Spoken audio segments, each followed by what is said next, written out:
नमस्कार, नादी टीवी देख रहे हैं आप और मैं हूं आपके साथ नैन्सी शर्मा। आज का दिन मध्य प्रदेश के लिए बेहद खास होने वाला है, जो कि आज सागर में चौथा रीजनल इंडस्ट्री कॉन्क्लेव आयोजित होने जा रहा है। मुख्यमंत्री डॉक्टर मोहन यादव जवाहरलाल नेहरू पुलिस अकादमी ग्राउंड में होने वाले इस कॉन्क्लेव का शुभारंभ करेंगे, जहां आरआईसी प्रदेश के अलग अलग हिस्सों में इंडस्ट्री डेवलप करने के लिए निवेश जुटाने के प्रयासों का हिस्सा है। इधर उद्योग विभाग के मुताबिक इसमें विभिन्न औद्योगिक समूहों के प्रतिनिधियों समेत करीब 2500 प्रतिभागी हिस्सा लेंगे। अनुमान है कि मंगोलिया, थाईलैंड, ईरान, केन्या और अल्जीरिया समेत और कई देश के प्रतिनिधि भी इसमें हिस्सा ले सकते हैं। अब तक उज्जैन, जबलपुर और ग्वालियर में आरआईसी का आयोजन हो चुका है और दूसरे प्रदेशों में निवेश जुटाने संबंधी कार्यक्रम हुए, जहां 4 रोड शो में 2.22 लाख करोड़ रुपए के निवेश के प्रस्ताव मिल चुके हैं, जिनमें 2.73 लाख रोजगार के अवसर तैयार होने की उम्मीद है। तो वहीं सागर में होने जा रहे इस कार्यक्रम से बुंदेलखंड में उद्योग विकसित करने में मदद मिलेगी। कॉन्क्लेव का मुख्य फोकस स्थानीय कुटीर उद्योग पर होगा। इसमें बीड़ी उद्योग पर आधारित अलग सेशन में कार्य योजना पर चर्चा भी की जाएगी।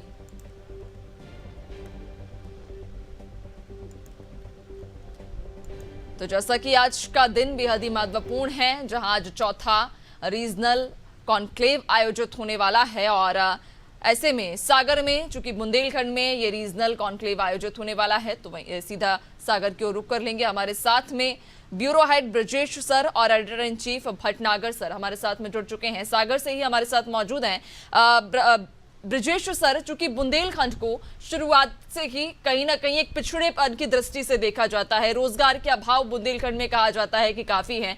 अब ऐसे में आज जो कॉन्क्लेव बुंदेलखंड में आयोजित किया जा रहा है, क्या उम्मीद है कि क्या जो पिछड़ेपन की दृष्टि से अभी तक बुंदेलखंड को हम देखते आए थे, क्या उससे अब बुंदेलखंड उभरेगा? देखिए नैन्सी, मोहन सरकार की थीम ही यही है कि क्षेत्रीय निवेश ज्यादा से ज्यादा हो, क्षेत्रीय उद्योग लगे, जिससे कि हर क्षेत्र का डेवलप एक साथ हो। अब तक हम देखते थे कि इंदौर में इंडस्ट्रियल कॉन्क्लेव होती थी तो एक क्षेत्र की पूरे मध्य प्रदेश की बात होती थी, लेकिन क्षेत्रीय जो औद्योगिक समिट करने की बात हो रही है उसके पीछे ही मकसद ये है कि हर क्षेत्र का, हर संभाग का एक साथ विकास हो। उसी थीम के आधार पर तो जो आपने कहा कि बुंदेलखंड पहले पिछड़ा हुआ था, हमने देखा कहाँ सूखे की मार ज्यादा यहाँ थी, तो बुंदेलखंड का भी विकास अन्य क्षेत्रों की तरह हो सके, इसलिए सागर में का आयोजन किया गया है। जो आपने कहा कि यहाँ उद्योगों के लिए, तो यहाँ पे देखिए आप, बीना रिफाइनरी है, पेट्रोकेमिकल पर ज्यादा जोर दिया जा रहा है, इसी वजह से बीड़ी उद्योग के लिए कभी मशहूर रहा था ये क्षेत्र, तो उसको भी विशेष फोकस किया जा रहा है। तो इस इंडस्ट्री के माध्यम से, इस कॉन्क्लेव के माध्यम से इस क्षेत्र के विकास की एक तरह से अलग जगाने की कोशिश है। क्षेत्र में किस तरह से निवेश हो सकता है, क्षेत्रीय आधार पर, क्षेत्रीय भौगोलिक आधार पर हो सकता है। पर्यटन के क्षेत्र में आप यहाँ कुछ कर सकते हैं। तो आप देखिए जो पूरा कॉन्क्लेव की जो थीम बनाई गई है, आपको यहाँ पे देखने को मिलेगा कि खजुराहो के मंदिर की थीम दिखाई जाएगी यहाँ, और जो बुंदेलखंड की कला है उस कला को उकेरा गया है कि जो भी उद्योगपति यहाँ प्रवेश करेंगे तो वो यहाँ की कला को देखते हुए जा सकते हैं कि यहाँ पे बुंदेलखंड में क्या बेहतर है। खजुराहो बेहतर है, यहाँ पे पन्ना टाइगर रिजर्व है, पेट्रोकेमिकल्स है, तो वो जगह जगह आपको उस थीम का एक उल्लेख किया गया है, एक तरह से उकेरा गया है। तो उस थीम पर यहाँ पे आप इधर हम देख रहे हैं कला का प्रदर्शन किया जा रहा है, ताकि बुंदेलखंड की कला को भी लोग महसूस कर सके, जान सके कि बुंदेलखंड किस बात के लिए पहचाना जाता है। अब आपने जो कहा कि औद्योगिक क्षेत्र, हमने देखा पहले उज्जैन में हुई, जबलपुर में हुई, इसके बाद ग्वालियर में हुई, तो स्थानीय स्तर पर क्या क्या सुविधाएं हैं, वहाँ लैंड क्या है और किस वजह से यहाँ पे कौन से उद्योग लग सकते हैं, इस पर फोकस करने की सरकार की मंशा रही और उन्हीं क्षेत्रों में निवेश के लिए बुलाया जाता है, उन्हीं निवेशकों को पर जोर दिया जाता है। जो अलग अलग हम देख रहे हैं कि मुख्यमंत्री जाते हैं, चाहे वो बेंगलुरु जाते हैं, चाहे मुंबई जाते हैं, किस तरह के उद्योगपतियों को मध्य प्रदेश में न्योता देते हैं। एक तो पूरे साल भर बाद जब होगी पूरे प्रदेश के, समग्र प्रदेश को ध्यान में रखते हुए थी, लेकिन अभी क्षेत्र को ध्यान में रखते हुए तो अभी वर्चुअल लोकार्पण भी करेंगे वो। अब तक हम देखते थे एमओयू होता था, लेकिन अब लोकार्पण भी होता है। शुरुआत ही कुछ उद्योग की हो जाती है इंडस्ट्री कॉन्क्लेव के साथ ही, शुभारंभ भी हो जाता है कुछ उद्योगों का। और हमारे साथ मौजूद है हमारे एडिटर इन चीफ प्रकाश भटनागर जी। बुंदेलखंड से उनका नाता रहा है, यहाँ से शिक्षा दीक्षा ली उन्होंने सागर से, वो बेहतर तरीके से बुंदेलखंड को समझते हैं। हम उनसे जानने की कोशिश करेंगे कि बुंदेलखंड में क्या क्या कमियां थी और इस औद्योगिक समिट से बुंदेलखंड का विकास किस तरह से होता हुआ आप देख रहे हैं। देखिए ब्रिजेश, बुंदेलखंड को मध्य प्रदेश का सबसे बैकवर्ड एरिया में से एक माना जाता था, लेकिन ये अब बात मुझे लगता है काफी पुरानी हो गई है। यहाँ पर इंफ्रास्ट्रक्चर डेवलपमेंट पिछले 15-20 सालों में काफी अच्छा हुआ, तो उसका फायदा बुंदेलखंड के अंदर मिल रहा है। देखिए अब आप यहाँ पे जो सबसे ज्यादा डेवलपमेंट है वो बीना में है। तो बीना एक बड़ा जंक्शन है जो सीधा दिल्ली से जोड़ता है, देश के दूसरे से जोड़ता है। तो सारा आप देखेंगे बिना रिफाइनरी से, पेट्रोकेमिकल से, वो सारा है। लेकिन अब बीना की स्थिति और डेवलप होने की नहीं है कि शहरी क्षेत्र उसका बहुत ज्यादा डेवलप नहीं हो सकता क्योंकि लैंड नहीं है। तो अब उसको विकास के दायरे को आपको बीना से केंद्रित करके हटाना पड़ेगा। तो सड़कें तो काफी ठीक हो गई है, रेल यातायात यहाँ पे पूरा प्रॉपर तरीके से नहीं है, लेकिन अब धीरे धीरे उसको बढ़ा रहा है। जैसे झांसी से खजुराहो की रेलवे लाइन बन चुकी है। तो आप देखेंगे कि बुंदेलखंड में जो चीजें बीना में जो नई इंडस्ट्रीज आई है, इसके अलावा आप देखेंगे तो बुंदेलखंड की जो पहचान थी वो उसके बीड़ी उद्योगों के कारण थी और मिनरल्स के कारण थी।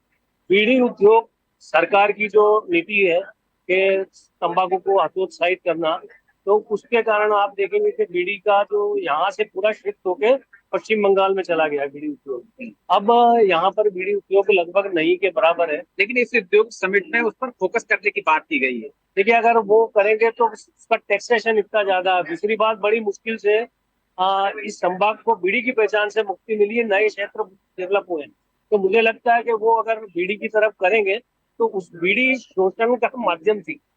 आप देखेंगे यहाँ की राजनीति को देखेंगे तो यहाँ पे विट्ठल भाई पटेल, अरविंद भाई पटेल, ढोलक साहब बीड़ी, जो बीड़ी के जो बड़े बड़े सेठ थे वो यहाँ की राजनीति में प्रभाव थे, क्योंकि उनका वोट का आधार था गांव गांव में बनने वाली बीड़ी। तो जो बीड़ी बनती थी उसी से वो घर घर में यहाँ पे बीड़ी बनती थी। तेंदुपत्ता संग्रहित होता था, बड़ी राजनीति का केंद्र था बुंदेलखंड में। लेकिन उसको जब बीजेपी ने यहाँ पे सरकार में लंबा समय हुआ तो उसके कारण भी उसको हतोत्साहित किया। और आप देखेंगे कि आज की तारीख में पूरे बुंदेलखंड में कांग्रेस हाशिए है, जो कांग्रेस का सबसे बड़ा गढ़ हुआ करता है। अब इसके अलावा बुंदेलखंड बीड़ी उद्योग के कारण ही बीड़ी उद्योग एक बहुत बड़ा, दमोह, सागर, तो लगभग सागर और दमोह में तो जो लंबे समय तक सांसद रहे वो बीड़ी उद्योगपति ही रहे। तो एक वो कारण रहा। उसके बाद में अब तो चूंकि बिल्कुल हाशिए पे है, बीड़ी उद्योग जो है पश्चिम बंगाल और तरफ शिफ्ट हो गया है। तो दूसरी बात कि यहाँ पे डेवलपमेंट के अब कई सारे कृषि यंत्र यहाँ पे बनते हैं खुदाई के अंदर। स्टील का काफी सारा काम है यहाँ पे, फोकस करा गया है। मिनरल्स के अंदर आप देखेंगे मार्बल्स वगैरह कई सारी चीजें यहाँ पे है। हीरा जो है पन्ना में तो था ही सही, बक्सवा के अंदर मिला, हालांकि वहाँ पे अभी रुका हुआ है।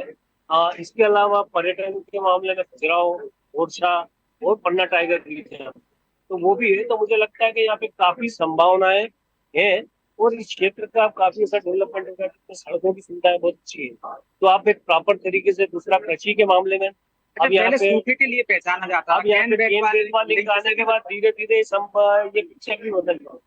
तो मुझे लगता है सिंचाई के साधन भी यहाँ पे अच्छे हो जाएंगे। तो जब सिंचाई के साधन अच्छे होंगे तो एग्रो इंडस्ट्री के लिए भी यहाँ पे भविष्य में रास्ता आसान होगा। तो एग्रो इंडस्ट्री के लिए भविष्य में रास्ता आसान होगा। नैन्सी, और देखिए आप बीड़ी उद्योग की जो बात बताई है, किस तरह से शोषण का माध्यम हुआ करते थे तभी, और यहाँ से एक तरह से सरकार सुनियोजित तरीके से उस उद्योग का यहाँ से एक तरह से वो कर दिया है हमने कि मध्य प्रदेश से किस तरह से निकाल हो जाए। और पश्चिम बंगाल में जो कि बहुत ज्यादा कमजोर है, वहाँ पे आपको मजदूर ज्यादा मिल जाते हैं, तो वहाँ पे शिफ्ट हो गया। और दूसरे पेट्रोकेमिकल पे फोकस किया जा रहा है, यहाँ कृषि यंत्रों पर फोकस किया जा रहा है। तो बुंदेलखंड में जो लिंक कैन बेतवा लिंक जो जोड़ी जाएगी, सूखे को एक पहचान हो गई थी, वो पहचान खत्म कर देगी और सिंचाई से संबंधित तो बहुत सारे डेवलपमेंट कृषि के क्षेत्र में यहाँ पे संभावनाएं बहुत है, पेट्रोकेमिकल के क्षेत्र में संभावनाएं बहुत है, पर्यटन के क्षेत्र में संभावनाएं बहुत है। तो बुंदेलखंड में संभावनाएं बहुत है। उन्हीं संभावनाओं को ध्यान में रखते हुए यहाँ पर कोशिश की जा रही है कि किस तरह से उन उद्योगों को विकसित किया जा सके, उनका विकास किया जा सके। बिल्कुल। और सर एक और सवाल मेरा आपसे इसी कृषि क्षेत्र से ही जुड़ा हुआ रहेगा, शायद आपके पास में कोई मौजूद है, आप पहले चर्चा कर लीजिए, फिर मैं अपना आगे सवाल रखूंगी आपसे। तो हमारे साथ में बुंदेलखंड बौछार के सचिन जी हमारे साथ हैं, वो बताएंगे चौधरी जी कि बुंदेलखंड से उनका वास्ता है, बुंदेलखंड के लिए वो काम कर रहे हैं कि बुंदेलखंड में और कैसे विकास हो सकता है, कैसे बुंदेलखंड का डेवलप हो सकता है, क्यों बुंदेलखंड हमारा पिछड़ा हुआ था, और अब क्या और वहाँ संभावनाएं आप सचिन जी देखते हैं, जिसको और इस उद्योग समिट से क्या उम्मीदें देखते हैं बुंदेलखंड के लोग। बुंदेलखंड में ना तो संपदा की कमी है, ना साधन की, ना संसाधन की कमी, केवल इस चीज की है कि व्यवस्थित प्लानिंग हो जाए बुंदेलखंड की। अनलिमिटेड मिनरल्स बुंदेलखंड धरती में है, यहाँ लैंड बैंक बहुत बड़ा है, पानी के स्रोत कम रहे तो जमीन बंजर है, जमीन बंजर है मतलब वो लैंड बैंक के तौर पर यूज किया जा सकता है। तो बड़ी इंडस्ट्री यहाँ आ सकती है। इससे ज्यादा सबसे ज्यादा जरूरत यहाँ एक प्रोसेसिंग यूनिट्स की है। जैसे कोई मिनरल्स यहाँ निकला तो निकल के सीधा बाहर चला गया, सरकार को रॉयल्टी मिल गई, व्यापारी को व्यापार मिल गया, बीच के आदमी को रोजगार भी मिल गया। जैसे हीरा यहाँ निकला, निकल के सीधा यहाँ से बम्बई चला जाता है, सूरत चला जाता है। तो अब वो अगर वो प्रोसेसिंग यूनिट बुंदेलखंड में, तो हम गुजरात में देखते हैं यहाँ प्रोसेसिंग इंडस्ट्री लग जाए, मिनरल यहाँ पे है, प्रोसेसिंग उसकी गुजरात और मुंबई में हो रही है। वो प्रोसेसिंग के प्लांट्स जब अगर यहाँ लगे, चाहे मिनरल्स के हों, चाहे फूड प्रोसेसिंग के हों, चाहे वो अनाज के हों, चाहे सब चीजों, वो प्रोसेसिंग प्लांट अगर लगेंगे वो कहीं ना कहीं एक बड़ा मील का पत्थर साबित होगा। और दूसरी बड़ी बात के सबसे महत्वपूर्ण बात इस समिट की है कि कम से कम बुंदेलखंड में तो चर्चा करने की बहुत कुछ होता है, लेकिन एक बड़ी चीज सबसे पहली होती फर्स्ट स्टेप, पहला स्टेप है, बड़ा स्टेप है। और सागर में पहली बार ये समिट हो रही है। इसके पहले एक बार मध्य प्रदेश में हुई, लेकिन वो खजुराहो में हुई है। लेकिन बुंदेलखंड का जो सेंटर पॉइंट मध्य प्रदेश का वो सागर है। इससे 4, 5 और 6 जिले के बुंदेलखंड के सब एक साथ कवर होते हैं। इसलिए बहुत महत्वपूर्ण कदम है। उम्मीद करेंगे कि बहुत सकारात्मक परिणाम मिलेगा। तो सकारात्मक परिणाम मिलेंगे, ये सबको उम्मीद है बुंदेलखंड के इस समिट में घूमने, क्योंकि सागर में पहली बार हो रही है इसका, और इसका फायदा है बुंदेलखंड के लोगों को।